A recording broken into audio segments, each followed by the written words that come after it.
Alright, PTG people, I'm doing this post-commentated because I was dead tired when we played this game. So, this is me, Jeff, and the Anna, and what team name did I use for this season? I'm pretty sure it's still the Anaheim Appletons. I'm 99% sure it's still Anaheim Appletons. But I don't remember anything. Yes. It's me, Jeff, and the Anaheim Appletons taking on Andy and his Nevada County Caterpies.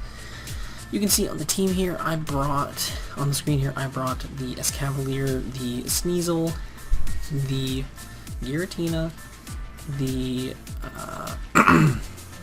Mienshao, the D-Max Mienshao, the Crocodile, and the Miltank. What Andy ended up bringing, let me see if he updated his sheet as well, so I can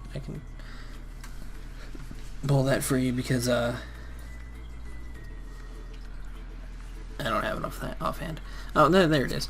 Yeah, he brought the Mewtwo, the Drampa, the Tapu Lele, the Incineroar, the Mamoswine, and the D-Max Kabutops. So, pretty much all the really threatening things that I could have expected. I mean, Webs could have been a thing from Galvantula, but very happy not to see that. Registeel would have been mildly annoying for the team that I brought, but for the most part, nothing too bad. No Tentacruel is pretty nice. Yeah. Interested to see how this one plays out. Hopping into this match against Andy. It's gonna be fun. It's gonna be fun. I'll admit, for as tired as I was, because he was having a lot of internet issues, so you know, bad internet is what it is, man. I feel that. We've all been there.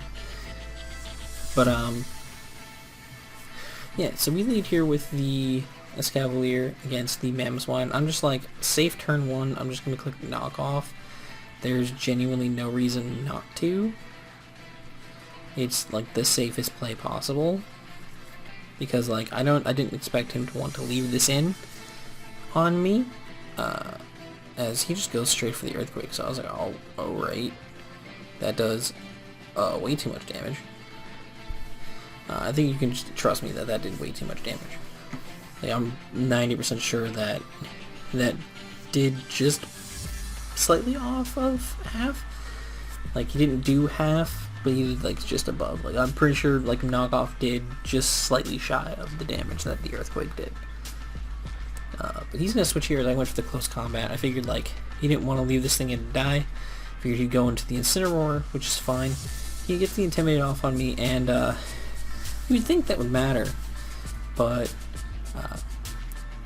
then Incineroar just disappeared.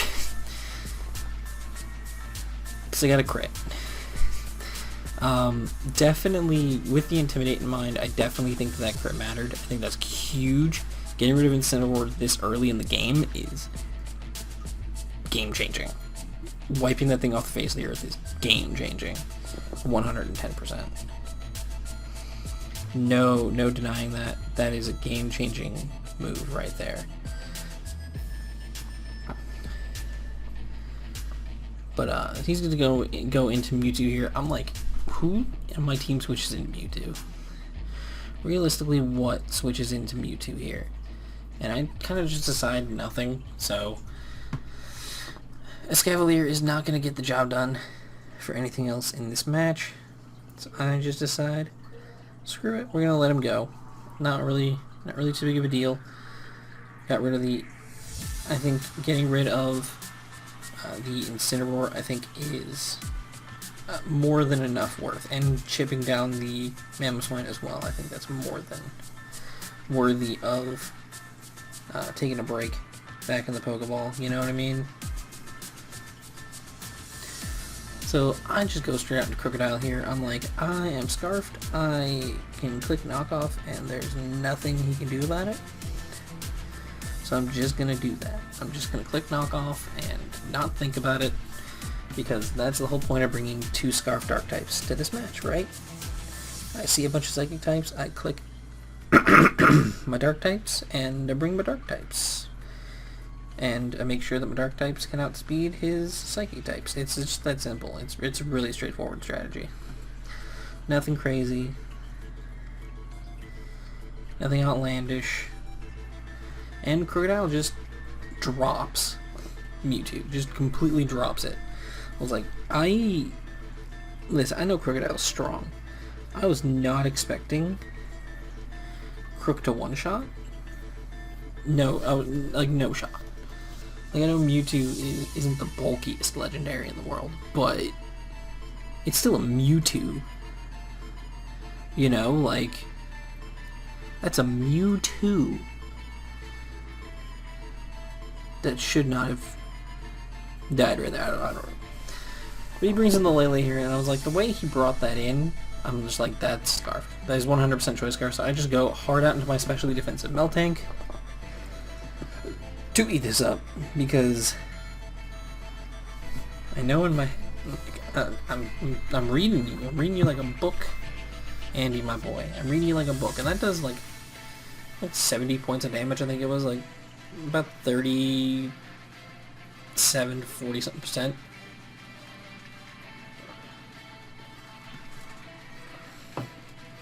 I debated on this turn for a little bit because I'm like, I can just click Body Slam, get damage off, or I can click Meltank, make sure that I'm back at a cozy amount of health so that I can deal with pretty much whatever he wants to go into, or I can just continue to deal with this thing. If he wants to just keep spamming Moonblast, then I can like try to keep myself in the most comfortable health I can, so I can just spam Body Slams against stuff. And that's pretty much the goal. So, let's see how this plays out. It's been a couple days since I've seen this battle, so I'm refreshing myself as we go as it is. So he's going to switch out the Lele. Makes complete sense. Does not want to take that kind of damage. Excuse me. Out into the Mamoswine as I milk drink. Am I the only one horribly disturbed by Meltank's 3D sprite? Can we just all agree that whoever designed that had some kind of, you know what I mean. He had some weird, he had weird thoughts, that's all I'm gonna say. Somebody designing this Meltank is very much icky. I also just want to point out, from my perspective, before I recorded this, it looked like the camera was facing properly. I literally had it propped up on a bottle of Mrs. Buttersworth that I had sitting on my living room table, and pointed at my TV, and spoiler alert, it was not faced properly. I swear, one of these weeks I will have the camera facing properly. Like, this has been the season of me recording things at weird angles. So he knocked off my leftovers. I'm like, alright, whatever, that's fine. But now he's pretty weakened down. So, like, Body Slam probably just KOs him from here. Also, I don't think he wants to get paralyzed, frankly. But he's going to go into Drampa here. As I'm once again just going to Body Slam. Because I had no reason not to. Just going to do it. No para. Which is fine. Knowing how strong this thing can be, like, I don't want to take... I know I'm specially defensive, but I don't want to take a Draco Meteor from, like, down around half-ish. I think I'm, like, just above half. So I'm just gonna... Zoop, zoop, zoop, right back up. Thank you. He just fires off Dragon Pulse. Nothing too crazy. It was a decent little chunk. Like, I think a decent, like, I think it was like 30%. Nothing too crazy. 30-something%. Big strong Snoop Dragon. I'm just gonna Body Slam it. Like, I'm just gonna Body Slam. It's not complicated. I'm just gonna Body Slam. No reason to think too much on it. I do knock him below half. I didn't expect to knock him below half that turn. Then again, I was tired, so I wasn't paying attention to how far things were moving. But he does get the Berserk boost, and he does knock me down pretty far, but to the point. But I think when I calculated the amount of damage he did, it was like, that's not exactly half. That's less than half of my health, so I'm not gonna complain about it. I'm just gonna heal up. So you just drink my milk here. You know what milk does, guys? Strong bones. Strong bones. Or you can just say it gives you back half of your life. I like that one. And he goes into Kabutops here, and I'm like, alright. This is problem. Because Kabutops, if Kabutops goes fast, if Kabutops gets the rain up and like starts going ham, this thing can just sweep me by itself. And once again, I will be swept by someone's Dynamax captain this season. And it would be very, very painful. But Miltank outsped him. Now, I'm uninvested. Okay? I'm completely uninvested. Also, we lived that. We had like 30 HP left. But we still lived that max knuckle. Which is crazy. But yeah, I'm just spamming Body Slam at this point because I'm like, I want this thing parried. But the fact that I outsped him here, which had my mind blown. So I'm I'm uninvested. That's at like 120. So he had to be below 120 speed. So no para, unfortunately. He's gonna max Geyser here and just take all my Miltank. I was like, you know what, that's fine. But now the rain's up. Now, obviously, like my phone's propped up. I didn't have anything in front of me to do calcs or anything. I was literally laying on my couch playing this game, just chilling. Before I wasn't calcing things, so I didn't think to calc the speed that he would have with the rain up versus like my Scarfers and stuff. So I was going into Crocodile completely as a sack.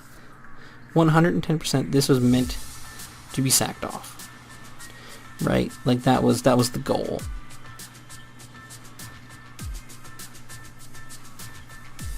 Well, I go ahead here. I debated this turn a couple times.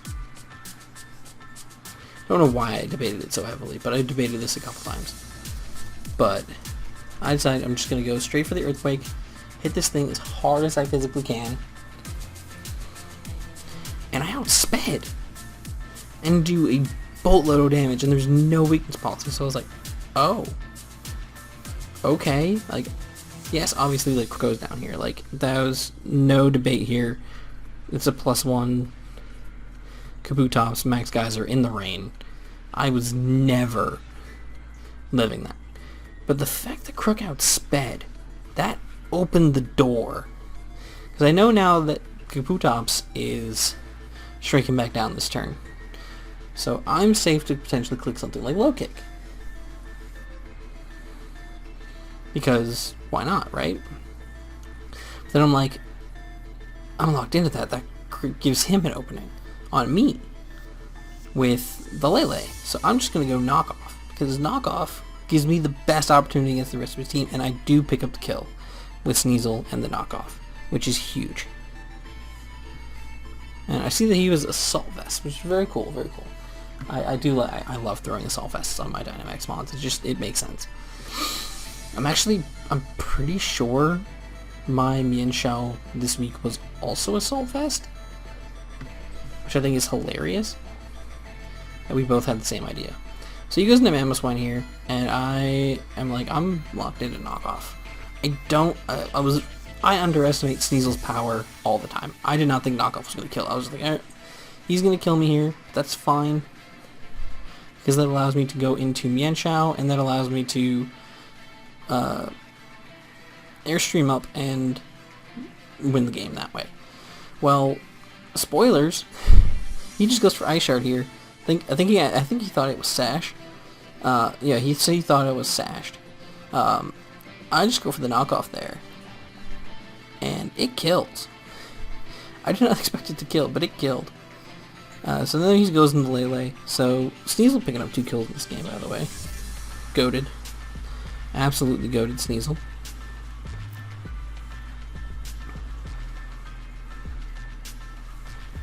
But, yeah, at this point I'm like, I could try to preserve differential, but it's not worth it. And realistically, you click a Moonblast, and none of my remaining members want to take a Moonblast. So I'm going to knock this thing off, get rid of the Choice Scarf, so I don't have to worry about it. And we can go from there. And so now, Lele kills off my Sneasel after taking a boatload of damage. And now I can just go into Kung Pao, the Mian Xiao, and at this point, it's just Dynamax and Smash. Realistically, like, I could have gone for any move here at this point. He's got a Drampa at below half health. He's got the Lele below half health. These are Dynamax moves. If it's a neutral Dynamax move, it's to a non-Dynamax Mon. It's doing probably about that damage. So, I think at this point, I knew, I was like, I had this. I knew preserving Mian Xiao in the back was what I needed to do, and I was able to do it successfully. So, just going to fire off the Airstream here. Smack this Lele in the face, and down it goes. Fantastic. Absolutely fantastic. Lele drops, and now it's just Giant Mian Xiao versus Drampa. And, ladies and gentlemen, I don't know about you, but the fact that Game Freak went through that phase where they gave normal type to a whole bunch of things for no reason, bit this poor dragon in the butt, because they just fire off this Max Knuckle, gets smashed into the dirt, and that is going to be a 2-0 victory for me over the Nevada County Caterpies. And Andy, what a game, what a crazy game. GG's, man. It was a lot of fun. And hey, first post commentary of the league. So see you guys next week.